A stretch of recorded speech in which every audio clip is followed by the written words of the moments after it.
The galaxy was quiet. Too quiet. Admiral Therax of the G'tak Dominion stood alone at the forward observation deck of the battleship Korash, staring into the infinite black sea that stretched beyond the reinforced viewport. Stars glittered like cold diamonds against the void, serene and eternal. They offered no comfort. His claws clicked against the metal railing as he brooded, each sound sharp in the silence of the chamber. The Dominion had ruled this sector for centuries, its fleets patrolled a dozen systems, its will enforced through plasma fire and economic might. No power had dared challenge them in generations. Until now. Therax's frill twitched in irritation as the door hissed open behind him. A junior officer hurried in, bowing deeply in the Dominion fashion, his voice tight with barely contained fear. "Admiral," he rasped, extending a data tablet. "Another convoy, destroyed." Therax turned slowly, his four black eyes narrowing. "Explain." The officer swallowed hard, stepping closer. The tactical hologram projected itself in the air between them, showing a system map and the glowing red markers of 3 more missing Dominion freighters.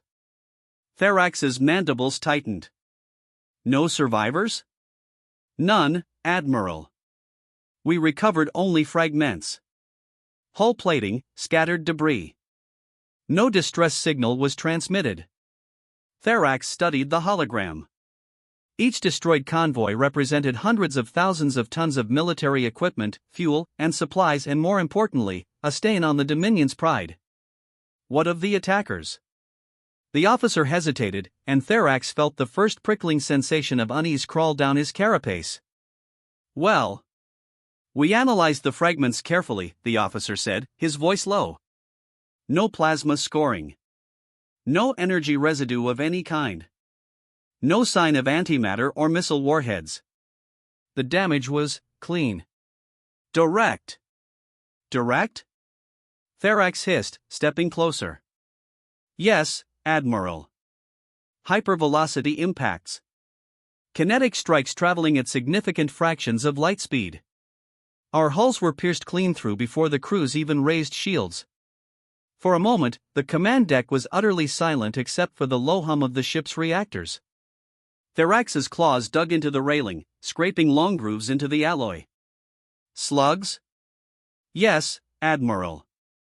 The officer's frill lowered submissively. "Simple metal slugs.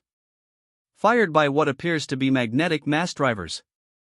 Therax's mandibles clicked in disbelief. "Primitive weapons. Obsolete weapons. And yet somehow effective enough to destroy warships of the Dominion fleet?" He turned back toward the viewport, his dark reflection staring back at him. "The humans," he murmured. It was not a question. "Yes, Admiral," the officer confirmed. Therax said nothing for a long moment. Outside the viewport, a star flared silently.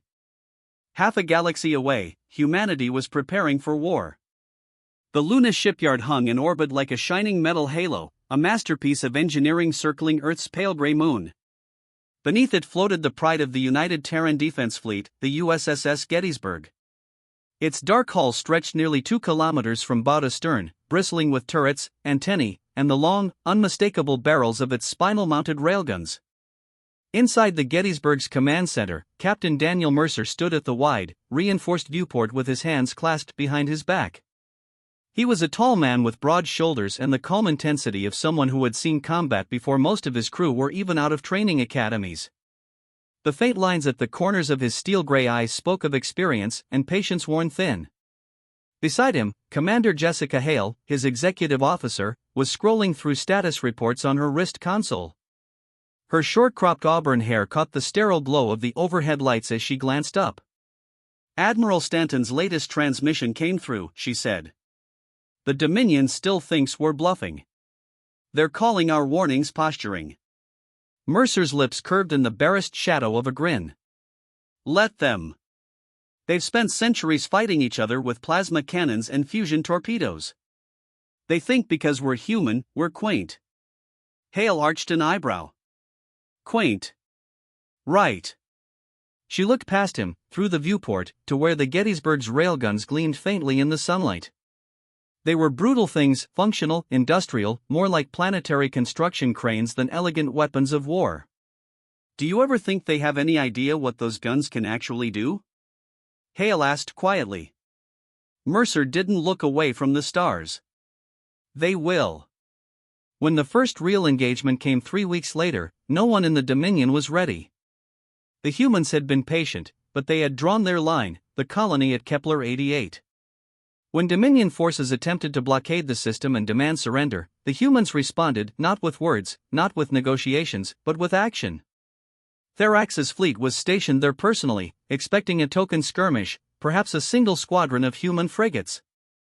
Instead, the Dominion sensors detected something else, a wall of steel-gray silhouettes emerging from FTL, perfectly arrayed, their reactor wakes glowing faintly like the embers of some ancient forge. The Dominion hailed them. There was no reply. The human ships did not maneuver to parley. They did not broadcast surrender codes. They simply formed a perfect battle line, turning their prows toward the Dominion fleet with cold, mathematical precision. Therax's frill rose high in anger. "Target them," he snapped. But it was already too late. The railguns fired. If plasma weapons were a symphony, glowing arcs of energy carving beautiful lines across space, then railguns were something far older, more primal. They did not hum. They did not blaze. They roared. The void lit up with streaking lances of white-hot death, tungsten rods accelerated to a fraction of light speed. They crossed the gulf between fleets in seconds, invisible until they struck. The first Dominion destroyer vanished in a blossom of superheated gas and metal.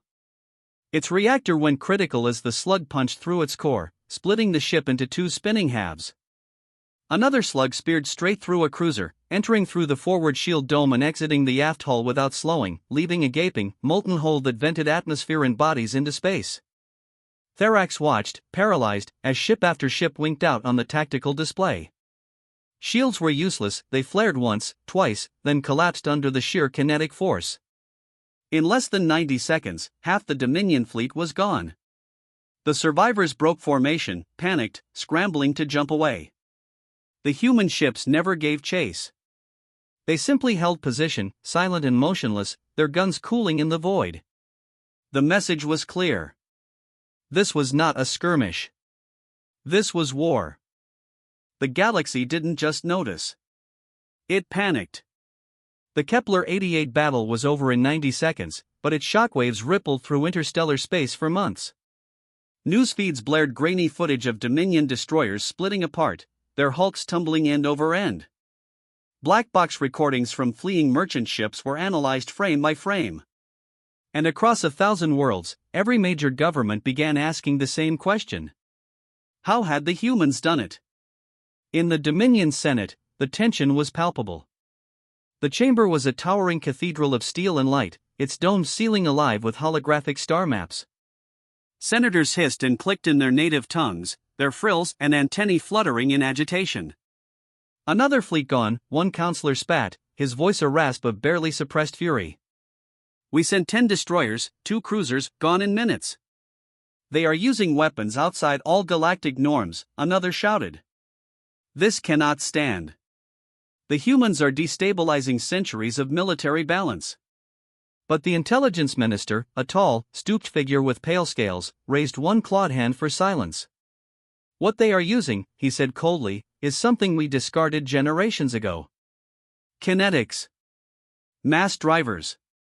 Primitive slugs of metal." The chamber erupted in outraged hissing. "Then how do they tear through our shields?" demanded one senator. The minister's frill lowered in what might have been shame. "Because our shields are designed to absorb energy, plasma, particle beams, antimatter. Not raw mass moving at a fraction of light speed. Our ancestors abandoned kinetic defenses centuries ago. Why would anyone waste energy stopping a piece of flying metal?" The question hung in the air, heavy and damning. On Earth, the answer was being forged every day. In the cavernous manufacturing bays of the Luna shipyard, magnetic cranes swung enormous tungsten rods the size of subway cars into position. The air smelled of ozone and machine oil, a symphony of welding arcs and rumbling conveyors echoing through the facility. Captain Daniel Mercer strode along the walkway with Commander Jessica Hale at his side, watching as another batch of railgun slugs was loaded onto a transport shuttle. "Factory output's up another 8%, Hale reported, glancing at her datapad. "Admiral Stanton's orders are clear, we keep the pressure on until the Dominion can't breathe." Mercer gave a curt nod, his expression unreadable. "And the colonies?" "Morale's high. Kepler 88 held a celebration after we broke the blockade. Even Mars is rallying for recruitment drives. Whatever the Dominion thought they'd accomplish by threatening civilians, it backfired." Mercer allowed himself a rare, small smile. "Good. The message is getting through." But the Dominion wasn't ready to admit defeat. 2 weeks after Kepler 88, they launched a counterstrike in the Epsilon Eridani system.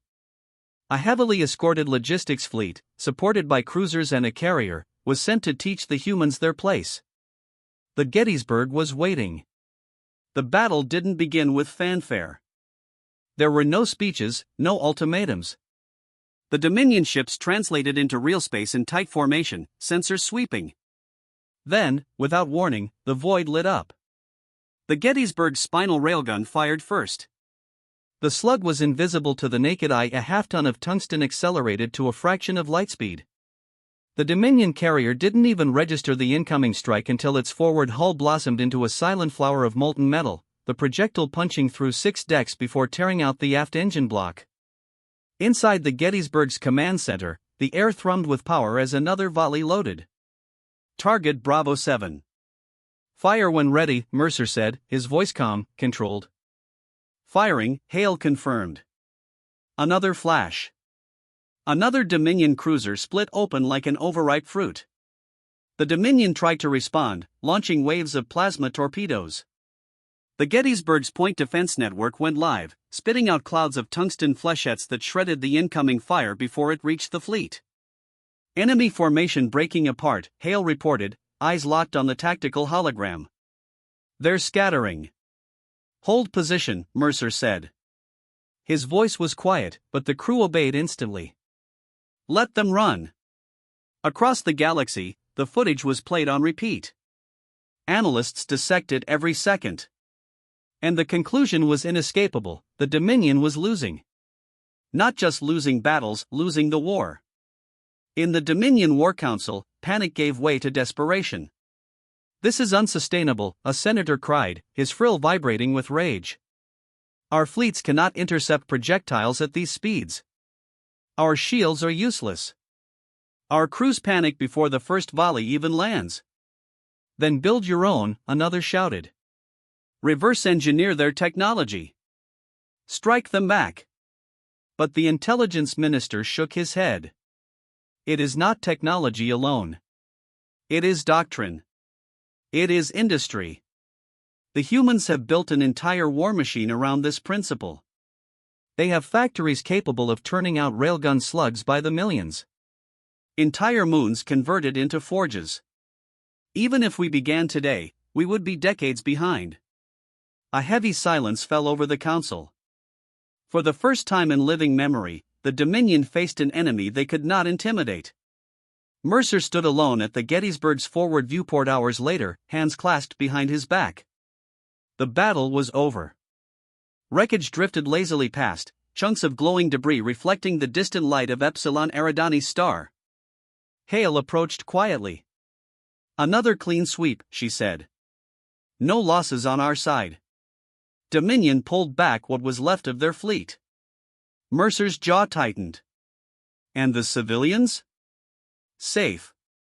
Convoys are resuming." He nodded once, but there was no satisfaction in his eyes, only a grim weight. "Good. Then we keep the pressure up. Every system they threaten, we hit back twice as hard." Hale hesitated, her voice softer now. "Dan, do you ever wonder if we're pushing too far? If we make them desperate enough, they could do something catastrophic." Mercer turned to face her fully, his gaze hard. "They wanted this war, Jess. We warned them. We gave them every chance to back off peacefully. They ignored every warning, every sanction, every channel.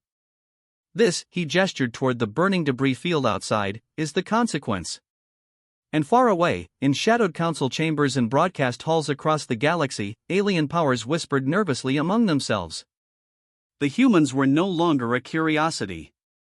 No longer quaint. They were something new. Something dangerous. Something the galaxy had not seen in generations, a species that understood war and had built its entire survival around being very, very good at it. The Dominion called it the Last Armada. Hundreds of ships, pulled from every corner of their empire. Heavy cruisers, carriers, destroyers, even planetary defense platforms towed through FTL corridors. It was a fleet unlike any the galaxy had seen in centuries, a show of force meant to crush humanity before they could grow any bolder. In the Dominion capital, the council watched as the fleet departed, their voices a mixture of pride and dread. This was no longer about border disputes or blockades. This was an existential war, and everyone knew it. On the edge of human space, the Gettysburg waited. Captain Daniel Mercer stood on the bridge, his posture a study in controlled stillness. The tension in the command center was a living thing, humming just beneath the surface. Admiral Stanton confirms all strike groups are in position, reported Commander Jessica Hale, her voice quiet but steady. Our pickets detected the Dominion fleet dropping out of FTL. Estimated time to engagement, 15 minutes. Mercer nodded once. He turned toward the viewport where space stretched silent and dark, the distant stars twinkling like cold embers. Signal the fleet, he said at last. Weapons free. Stand by for coordinated volley. Around him, the Gettysburg came alive. Crews snapped into action, railgun capacitors charging with a deep, resonant thrum that vibrated through the deck. Ammunition loaders clanged as tungsten slugs the size of cars were locked into their firing rails. Mercer let his gaze rest on the tactical hologram, the enemy formation glowing like a swarm of fireflies, closing fast. This was the Dominion's final gamble. They would throw everything at humanity in one overwhelming strike. And humanity would either endure, or be wiped from the stars. The first glimmers of the Dominion fleet appeared moments later, glittering shapes blooming into real space like deadly flowers. Hundreds of them, arrayed in perfect battle formation, shields shimmering. The Gettysburg's crew held their breath. Range? Mercer asked. 2 million kilometers and closing, Hale replied. Good, Mercer said softly. Fire. The Gettysburg's spinal railgun discharged with a deep, bone-shaking whoomph. A flash of white light streaked across the void, followed by dozens more as the rest of the fleet joined in. To an outside observer, it might have looked almost serene. But the impact was anything but. The first Dominion cruiser vanished in a brilliant flash as the slug cored straight through its reactor. Another was split from bow to stern, its halves tumbling apart as glowing gas vented into the void. Destroyers shattered like porcelain under a hammer. The Dominion responded instantly, unleashing a storm of plasma fire and missile swarms. The void blazed as torpedoes streaked toward the human line only to be cut down by point defense cannons, shredded into glowing fragments long before they struck. Inside the Gettysburg, alarms screamed as enemy fire glanced off their shields. The deck shuddered, but Mercer barely flinched. Keep the line steady, he ordered. Next volley, focus fire on their carriers. Targets locked. Hale called. Fire. The second volley struck like the fist of a god. Dominion carriers, their launch bays filled with fighters, detonated one after another in silent, expanding fireballs. The tactical hologram bloomed with kill markers. On the Dominion flagship, panic was spreading. They are cutting through our core assets, a bridge officer shouted. Reposition. Bring the fleet into flanking, the Admiral's order was cut off as the ship jolted violently. The humans had targeted them directly, and a tungsten slug tore through the command deck in an instant. The Dominion flagship vanished in a sun-bright explosion, leaving only a rapidly expanding cloud of wreckage. The battle lasted 7 minutes. When it was over, the void was littered with debris, thousands of shattered hulls spinning silently, plasma fires burning out in the vacuum. What remained of the Dominion fleet was in full retreat, limping toward FTL jump points. The Gettysburg's bridge was silent except for the soft ping of cooling systems. Smoke hung faintly in the air, illuminated by the cold light of the displays. Status? Mercer asked quietly. Minimal damage, Hale said, almost disbelieving. One frigate lost. Casualties light. Mercer nodded once, his expression unreadable. Signal the fleet. Begin recovery operations. And get a channel to Admiral Stanton. Tell him it's done. The Dominion surrendered 3 days later. There were no peace talks, no grand signing ceremonies. Just a terse transmission, full withdrawal from human space, reparations to be paid, and recognition of Terran sovereignty over all claimed systems. It was not mercy. It was survival. Months later, the galaxy still hadn't caught its breath. Trade networks were shattered. Alliances were shifting overnight as governments scrambled to adapt to the new reality. Humanity, once dismissed as a backwater curiosity, had become the most feared species in known space. On board the Gettysburg, Captain Mercer sat alone in his ready room, a glass of bourbon cradled loosely in his hand. Through the viewport, the stars glimmered, silent witnesses to the war that had just reshaped the galaxy. The door opened softly, and Hale stepped inside. Transmission from command, she said. Formal acknowledgement from the Dominion. Reparations have begun. It's over, Dan. Mercer took a long breath and set the glass down. He stood, turning to face the stars. Good, he said quietly. Then maybe they'll listen next time. He raised the glass once more, as if toasting the silent cosmos. To peace, he said simply. Somewhere, across the galaxy, 1,000 alien governments shuddered. Because now they knew. Humanity had railguns. And they weren't afraid to use them.